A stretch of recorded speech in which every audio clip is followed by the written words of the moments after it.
Okay, good afternoon and welcome to another episode of Kirsty B's Me. We've been away for a while. Apologies. However, we have an incredible guest. We have Sian on the screen today. Welcome, Sian. I'm so excited for this one. So, I know a little bit about you, but why don't you tell the audience a little bit about you? Okay, so I'm Sian. I'm a stay-at-home mum with a terrible 2-year-old, and I also run a children's entertainment company. I've been doing that for 5 years now as the owner of the company. And then I also run an online travel business. Wow, that's Yeah. a lot for a SAHM. It's full on. So, I mean, if parenting wasn't enough of a stress, you've decided to do 2 jobs. Yeah.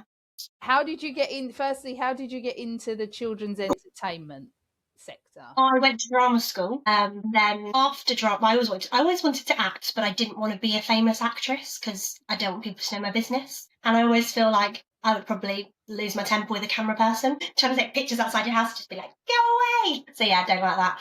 But I always knew I wanted to perform in some way. And after drama school, I went to Bournemouth Uni to do my acting degree. And I just saw an advert for a princess party company. And I was like, you know what? I'm going to earn money. I'm going to perform. And I get to dress up. So yeah, I'll do it. And that was the end of that. So was it like a slow build? Did you have to learn things along the way, or was it just like? So that was actually with a different company to the company I'm with now. So I did that one. It was quite quickly actually with that company in Bournemouth. It went really quick. Like she threw me in at the deep end. I actually ended up walking down the aisle as a maid of honour as Elsa. Her husband didn't know, and it was like 3 days into the job, and it was a bit chaotic. Let's just say that the bride was not the main attraction that day. Oh dear. I mean, and they say never upstage the bride, and here she is, Elsa herself. Yeah, but it was the bride's idea, so I can't be blamed for that. Oh, well, And then in lockdown, I was personal training full time and self-employed still. And in lockdown, I hated it because everyone was on furlough and I was trying to do it online in my kitchen and it was awful. And I just really wasn't enjoying it anymore. And then I sat down with my partner at the time and just said, like, what job have you done that you've enjoyed that you could just do forever? And my answer was princessing. So I found a company, messaged them and said, how do I become a director? I want to run South London. And I had an interview with her, and then pretty much a month later, my business was up and running. wow. So, yeah. Because she was like, you've got loads of experience, let's just go. I was like, great, let's do it. And you haven't looked back? No, just celebrated 5 years. So, yeah. So what made you get into travel as well then? Because after I left uni, between these two companies, I travelled Europe as an entertainer for TUI, and I love travel. Like, everywhere you go is a little bit different. And I moved around a lot as a kid as well. So, like, I went to school in Maine for like 6 months. I went to school in Spain for a year and a half. And then when I was travelling and like working for TUI, I did Mallorca, Gran Canaria. The Canaries are my favourite. Paphos, Ayia Napa. Didn't like that one. But there were lots of places that I did, and I just fell in love with the idea of like exploring and sharing what I love about different places with people. And then one lady messaged me after I'd had Andre and was like, how is being self-employed going with a newborn? And I was like, I'm not great because I can't go and do the parties. And a lot of my entertainers had left London, so I wasn't really making any money. So I was like, what do I do? And she introduced me to what she does. And I was like, yeah, I'll give it a go. So I thought, why not? So how are you finding it, like parenting and doing 2 jobs? I think people lied to me. They said the newborn stage was the hardest stage. No, they absolutely lied. Now, free body. Yesterday, I was trying to get ready. I'm trying to glitter my face. My son can reach the light switches now, so we're having a disco. Thank God I'm not epileptic or anything. It's on and off, on and off. Then he's got the phone off of the wall and he's talking to the people outside who are knocking on the door to whoever. He's throwing things down the radiator. He's got my eyeshadow trying to put it on his eyeballs. I'm like, The moment they can just move, game over. Yeah. No. Yeah, it's chaos. The newborn phase is lovely. They sleep. Yeah, you can put them down all the time. Yeah, crazy. Okay. So difficult. You seem to be able to do everything very easily. Like the way you put things across is like nothing bothers you. Like, does anything get to you? Yeah, bad drivers. And funnily enough, a lot of people do annoy me, but I just only let it out at home. You keep a... I Yeah. can't do that. I see. Yeah. I have a very, very calm demeanor a lot of the time. But if somebody gets me, it's like a little like a gauge. So I've got like this, right? Yeah. And I can get to here and then calm down and I'll be fine and you won't know anything. But the moment you get here, if you've crossed the line, my face will tell you everything, and you can't convince me that you're a nice person after that. I'm like, do you know what? No. No, that's fair enough. That's fair enough. I've done a lot of work. So I did like a lot of anger management when I was younger as a child. Yeah, I did a lot of anger management. Even I was bullied quite a lot, and I would hold it and hold it and hold it, and then I would just fire, like blow up. So they decided to send me to anger management. Oh, I you got to smash plates Oh, on the did screen. you?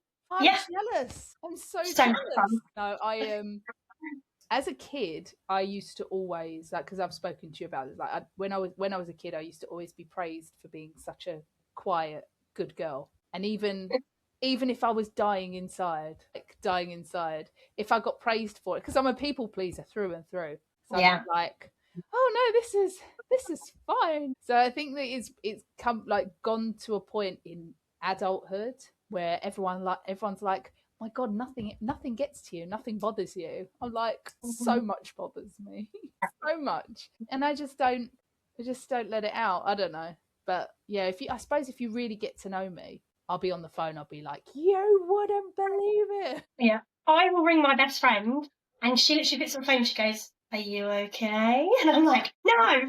And she's like, "Gonna hold the phone away from my ear while you shout," because she's so calm. And then she's like, "Right, well, this is how we're gonna deal with this." And like, I'm the kind of person that I will scream and shout, and 2 seconds later, I'm fine. It's over. It's out of my system. It's like food. Like, you eat it, you digest it, it's done. Whereas like other people I know will hold on to it for ages. Yeah, But so once it's out, I'm done. I'm over it.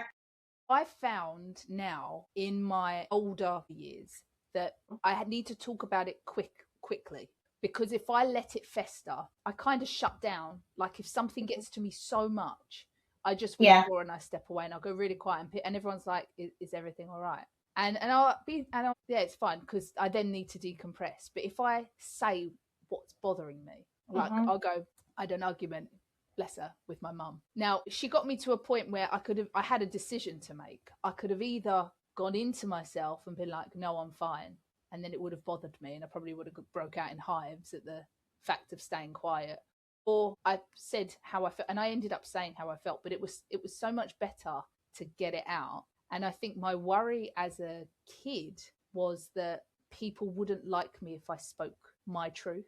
If I said what was bothering me, and they were like, "Oh, you're overreacting. God, you're so dramatic, Kirsty." That was a fear of mine. So now I'm like, okay, if I'm too much, just tell me, and then we can leave.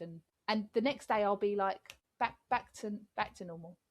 Just let it all happen. Yeah. And then I'm like, here I am again. Nothing's gonna bother me. Paste a smile on my face and let's go. I suppose. As a kid, I was the opposite. So as a kid, my family were like, "You're such a drama queen. You're just crying all the time, or like having a go at things all the time, whatever." And like, you could always tell I was upset. Whereas I think that from that, I was like, because everyone was asking me, even on my Instagram and stuff, people I work with, they're like, "Oh, you're always so happy. It's so nice to watch your stories. Like, you must have a great life." And I'm just like, that's interesting that I come across like that. I was like, because I'm not saying that my life's horrible by any means, but like, not every day is perfect, just like anyone else's. But I come across like that. So I was like, okay, well, I'm clearly good at pretending. My acting degree did well. I had that as well. So, but this is why I wanted to sit down and interview with you, because both me and you are naturally happy. Like we just are. We're past Yeah. go to a restaurant, you pass a shit plate, and you're like, oh, thank you so much. That's how we come across. But Yeah. and that it's very rare. It's very rare that people are kind and they're wonderful, but to be high on that happiness scale, to give it out, to show people, I think it comes from, this is just my opinion, it comes from a childhood trauma. That's where mine is from. Mine is totally from a childhood trauma, where I was literally like, Yeah. aren't you good not moaning about the fact that your parents got divorced when you were young and your entire life was uprooted? Oh, you're such a good girl. And so I'm like, Yeah. yes, I am. Yeah. So this is, do you think that, do you agree with that? Yes. Mine was different with the, like you're such, like with, I think I wanted, because my mum and my dad, both of them were really in my life, and when they were, it was quite abusive and things, I wanted them to want me and to be kinder. So if I made out like I was happy and everything was okay, then that in my mind would make it okay. It hasn't, but I thought it would. Does that make sense? Yeah. And then I was always, my mum always said that she had bipolar, but it was never like confirmed. But I always thought that's her decision to decide she has that. And I'm going to decide to be happy. I'm going to decide that happiness is my thing. So if anyone ever says, what's wrong with you? I'll be like, well, I'm just always happy because that's my choice to just be happy. Do you know who has that, who does that as well? Do you know what line of work? No. Comedian. I never thought about that. A lot of comedians. I'd be a rubbish comedian. From a place of pain. And as lovely as it is to be this way, because it is, like, I like seeing the bright side, and I like seeing a glass half full. Like, I like it, don't get me wrong, but it comes from such a dark place. Yeah. That I'm glad I sat down and spoke with you, because I was like, we're very similar in that way. Yeah. But it's such a shame. But if you think about it, if you didn't grow up the way you grew up, you wouldn't be you. And that's what I take from it. I'm like, we've grown up in a certain way, and it's unique.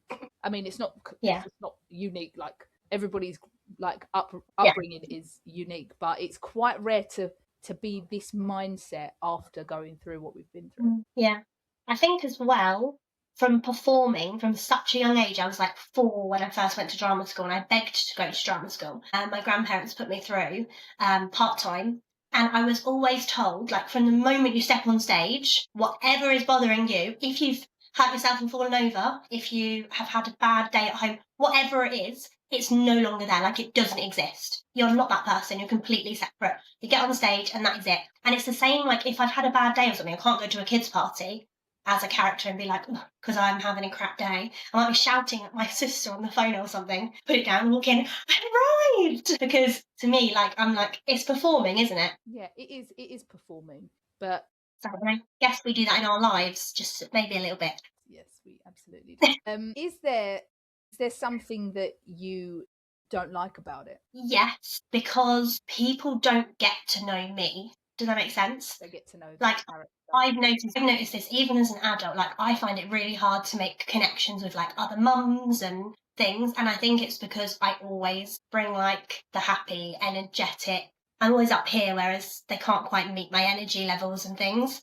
But most of the time it is a show. Like, when you actually get to know me, I'm actually quite a chilled person. Like, I'm quite introvert.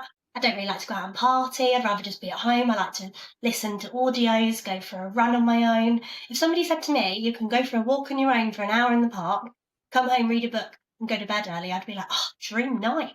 But my personality doesn't come across like that because what I put out there. So I think that's the only thing. Like, I find it hard to connect with other people because, well, maybe they find it hard to connect with me because I'm not giving them all of me, or I only give them the side I want them to obviously know. You're a chameleon. I like it. I adapt to people's personalities, so I'm like, okay, what one do you want today? Yeah. But it's really good to be that way. It means you're good in job interviews and you're good with client meetings, because if you're like sat in front of somebody, you know exactly how to adapt yourself to get the best out of them. Yeah. It's funny you say that. I've actually, every job interview I've been for, I've always got the job. And even now, like when I was out with Andre, like first time I went to like his soft play or his gymnastics, they all offered me jobs. And I was like, I'm not even looking for a job. Like, why are you offering me a job? But I was like, okay, but I think it's just the personality. Yeah, but you're an empath as well. So it's like matching people's energy is like, I mean, have you ever had it where you've instantly not liked somebody, and no matter how much you try, you cannot get on the same wavelength as them? Yes, I have. Yeah. I feel bad for saying it, but I still speak to them. But I mean, it's because you're nice, but they'll never be your person. You know, you'll never be able to get enough out of them energy wise. So yeah, it's just unique. It's unique. It's very cool. I love it. I do like being a bit of a chameleon. My problem is it came out in a job interview, the fact that I did not like the person that was interviewing me, and I didn't say anything, but I instantly took a I felt myself like take a step back. My son is calling me on FaceTime whilst I am recording. I think mine's just woken up. I can't even. Has he woken up? He just made one little cry out. Hopefully he's gone back to sleep. It's okay. We can cut it short. It's fine. I can edit Sorry. this bit out. Oh, no, Jason, bless him, I'm on yeah. an interview, mate. Sorry. Yes, ask one of your brothers. Thank you. Can you bring me up a glass of water? Carter. Oh, anyway, has he come up? Is he all right? Yes. This is. I actually think that we should keep this bit in, only because this is the reality of being a parent and trying to do something else. Like it's reality. 100%. Yeah, and I think the problem is as well, lots of people, because of society, would expect you to like delete this bit out, but it shows that, like what you said, how do you find doing work when you are a parent like this? Real life. Yeah. He's still calling me. Excuse me 2 seconds. I'm going to yell. Sorry. Good God. I can hear him. Oh, that's why I was like, right, I'm turning the mic off. Anyway. Yeah, so it's come out in the weirdest of ways for me, but it just means that my subconscious is aware of something that I'm not, like, that my conscious isn't aware of, and I just roll with it. So I'm like, all right, I don't like them, they're not very nice. I think before I was like making excuses. I was like, oh, maybe they've had a tough day, maybe they're just moody, can you still hear him? Yeah. For me, I think it depends on my mood as to whether I will be like that or whether I'll just be like, no, you're a horrible person and I don't care what your excuses are. Yeah, exactly. I'm so sorry. 1 second. He could easily get it himself. Anyway, yeah, I just find that as I get older, it is really true that you get wise the older you get, and it's not that it's not academic. Like, it's not an academic thing. You learn through experience. It's why we have so many tests in life, because it's hard. Like, life is hard, and nobody gives you a bloody guidebook. So that's true. We just have to adapt as we go.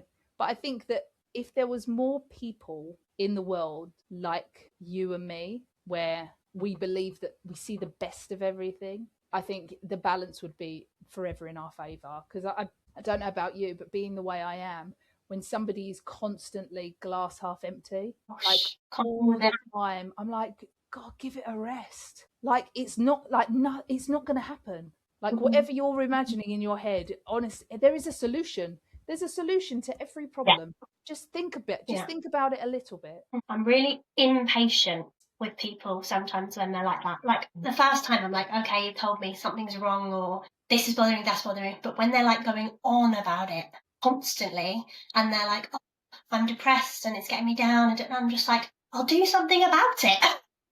Like, come on, like, let's do something. Like, I'm offering I won't mind helping in any way I can. Obviously, I'm not talking about mental health because that's different, but I'm just talking about people in the general day-to-day who will just moan everything. But you know that they're not depressed. Like, they're not. No. They're just, everything is. They just want people to fix things for them.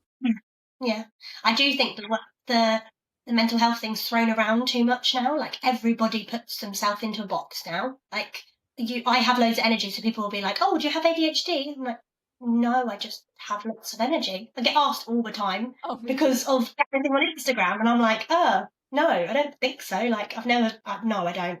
They're like, autism? I'm like, no. I was joking the other day, wasn't I, about cards that we can collect. Like, I could have a card of anxiety, ADHD. Like, I'll trade with you. Yes. Clinical depression. Come on, bring it on. Like, it's like Pokemon. Yeah. I could beat you.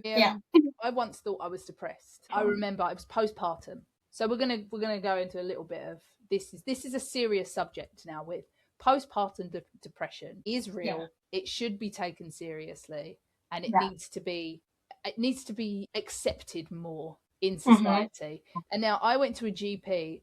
So with me, I didn't have any bad thoughts about my baby, anything like that. What I did have was just, I didn't have the motivation to do anything. Everyone's like, oh, new mum, normal. Yeah. I asked for a divorce with my first husband a month after I had my second son. Oh, wow. So, and I was accused of having the baby blues. Oh, you got the blues? Like, no, I'm not. But with my third child, I could not stop crying. And when I say crying, Yeah. little snippet for everyone, it was that for hours. I couldn't catch my breath. And I ended up calling my dad. And I was like, Dad, I cannot function. I can't stop crying. I have no idea what's wrong with me. Like, I couldn't even piece a thought together to say, I'm depressed. I'm feeling depressed. It was my body was rejecting any water I had in me. And it was just coming out. And he said to me, phone your doctor, tell him what's happened and get an appointment. And after that moment had passed and it had been a few days, they booked me in a few days later. I walked into the doctor's office and the doctor said, oh, hello, Kirstea, how are you? And I said, yeah, not bad, thank you. How are you? Which I thought was a normal thing to ask. He told me I wasn't depressed for the very reason that I cared how he was that day. So I didn't get seen to. I never asked again. I never asked again. I was like, do you know what? It's not even worth it for me. I've called the self-help line twice. They do a gauge of happiness. Do you feel this on a scale of 1 to 10? Yeah. And they're like, oh, you're not so bad. And I'm like, all right, why ask? Why do we ask if it's so hard to get help? Yeah, exactly. Do you literally have to call 999 with something to get a little bit of help? So I do think that when people are ignored for a prolonged amount of time, they stop asking for help and they just pretend that they're okay. Yeah. Are we just pretending that we're okay? Some days, yes. Yes, I won't even lie. But like, you've reminded me of something. So my best friend committed suicide when we were 16. And you wouldn't know. Like, to the outside world and to all of her loved ones, like even her mum, she was the happiest. Rainbows in her hair, like always happy. She was called herself a lipstick lesbian. She was always done up to the nines. Like, it was the Chloe show. She was always like the energy, same as me, but even bigger. And you would just never know. And I just think she wrote a huge letter, and her mum said that she wrote in the letter actually that she was asking for help, but nobody would help her because nobody was seeing the her that needed help. They were just seeing the her that was on show. And I think sometimes that is not great for people who are like us, because we just show you the happiness. I mean, if you look at Robin Williams, you would never know, right? So happy, happiest person in the room is not always the happiest person in the room. Comedian. Like, it's literally somebody shouting at you. Like, it happens to so many performers. Like, I've known this because obviously my performing history, like everyone who has done that or something, tried to or something, they've always been the happiest, brightest person in the room. Like, you wouldn't know. It's just bad. And I feel like what you said is because when you are, I mean, somebody asking you how you are and you saying it back, it's just polite. It's manners. Exactly. And it's like, okay, because I have manners, I can't be sick. I might not actually give a crap how you are, but we're British. You go, you're right, yeah, carry on walking. Like, that's just what we do, but we don't actually like properly invest in that, in like, you're right. Do you know what I mean? Don't mean, are you okay? It's just a thing we do. So for people to get help these days, for somebody to sit and listen like we're doing right now, you have to pay. And it's, I think if people opened a forum where others would just listen to and just talk, like just talk.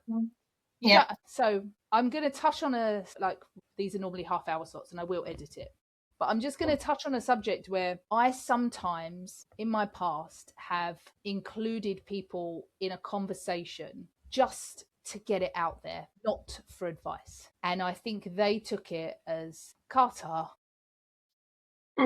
And they took it as I'm asking them for advice. So if I have 5-6 conversations with you in a week and you think I'm asking for advice, that's a lot of pressure, isn't it? But if I'm just talking, just having 5 conversations with you, it's just me talking. We've taken it 2 different ways. So I would always encourage somebody to say what they need from a conversation or from a friendship or a relationship, because what you think you're putting into it, some people might not even recognize. Yeah.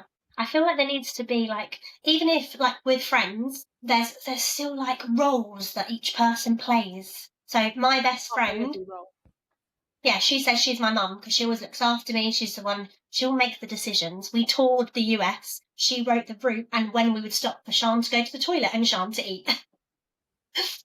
Whereas I'm the one who's like a bit out there and gets her to let her hair down a bit because she's like not tight, but she's stricter with her money than me, and she wouldn't like, I don't know, jump out of an aeroplane and stuff, whereas I did. So I just like get her to do it.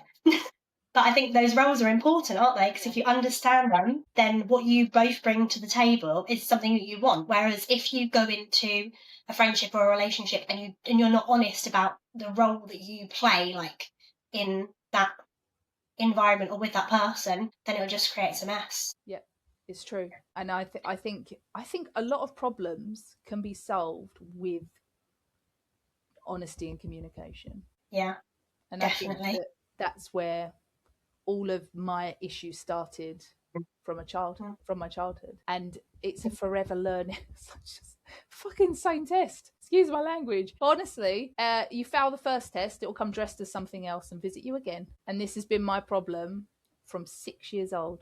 Communication and honesty has been my two biggest things. I built a career based on communication, good communication. But when it's talking about how I feel, that's where I'm like, I'm now starting to learn. I'm like, okay, say the thing that's bothering you. If it's too much for them to hear, they can go away. You can find someone else. That's the world at the minute.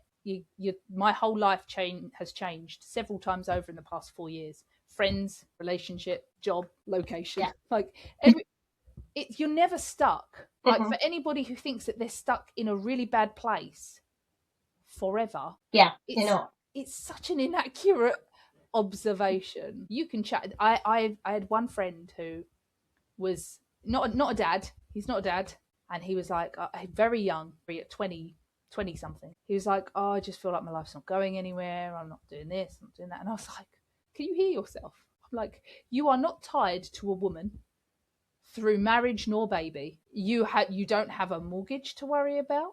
You could travel. Yeah. The world is literally your oyster. Why are you moaning? What he sees is not what I see. And I think that you change a little bit of perspective. Yeah, I'm with you on that. I always live by, there's a saying that I heard when I was younger and I've always lived by it, which is, you're not a tree, you don't have roots. If you're not happy, move on. That's a good one. Fair enough. And that can be in anything, can't it? Is there something that you would change, like about the way you are and the way is there something that you would change? I think so, because, well, I don't know yet, but I'm hoping that I can be a bit more open with my son so that he learns to grow up and show as much of him as he wants to. Whereas I don't think I have control of that. Do you know what I mean? Like I don't think I can just show everybody. I think I'm very guarded and very defensive, which obviously people don't see. But it is like, even when I was at uni, I would go in every single day dressed completely different. So sometimes I'd go in like dressed in bows and pink like a Barbie. Other days I'd go in looking like a gangster with my do-rag on and big earrings. And my director sat me down one day. I bet it was Save the Last Dance, wasn't it? Literally. But my director sat me down one day and she was like, Sian, we have no idea who the hell you are, and I don't think you do either. And I was like, I'm a performer. This is what I'm supposed to do, no? They were like, no. I was like that character from A Cinderella Story, Carter. Oh, yeah. Yeah, literally. Every day. He dressed up as a different character because he couldn't see his true. But I think even though you put on a persona in a way to like just protect yourself, you are very, very clearly a kind person. Like you're not but you're not just not. There's difference between nice and kind, you know. Yeah. I'm nice, you know. Sorry about the eye roll, can't help it. But like you are clearly a kind person, and it's been a pleasure to have a conversation with you. Oh, thank you. Like it's different where we're on live. It is kind of there's so many people that you got to talk to, you know. But it's nice to have this concentrate. Sorry, like I feel like my clothes just want to run away. I feel like this is like a concentrated conversation, and you're exactly the person I wanted to have it with. So, thank you. Honored. Thank you very much. No, I've enjoyed it. It's been nice to have this conversation with you. Thank you. No, anytime. But if anybody wants to book Sian for Princess Party, or if anybody wants to go on holiday because people are pissing them off, I don't blame you. But I'll end the episode there. But I'm sure we've got so much more to talk about, so we'll probably have another episode at some point. But we've both got to do the mum thing. Oh gosh, yeah, we do have to do one thing. Like I've got to get ready. I've got to get all fully dressed up for tonight. Yes, lip sync party. Am I only doing one song? Well, you can do 2 if you want. It's up to you. I'm all right. One and done. Mine's a long. Is there like a time limit? No, I've got 4 songs. So it's not a competition. No. It's just, well, that's why I needed to rename it, because I put lip sync battle and then nobody wanted to do it. And then Amy was like, oh, because it's a battle. And I was like, it's not a battle. I was like, there's no judge, there's no winner. And then she was like, rename it. And I was like, damn it. I asked it was a battle. I'm only joking. Yeah. No, I'll see you tonight. But no, this has been fun. It's my first one back after a nice little break. I have next week. I've just had somebody ask to do one as well. So, guess how I can watch them? You can watch them on YouTube and on my school page. Ooh, fabulous. Yeah. Changing everything this year, 2026, baby. We are blowing it up. Living it up. Yeah. I'm blowing up my entire existence. Fair enough. I won't be doing that. No, please don't. But at the end of the day, everything's going to be all right. Exactly. Anyway, thank you so much for your time. Thank you. That's all right. I'll see you later. Yes, you will. See you later. Bye.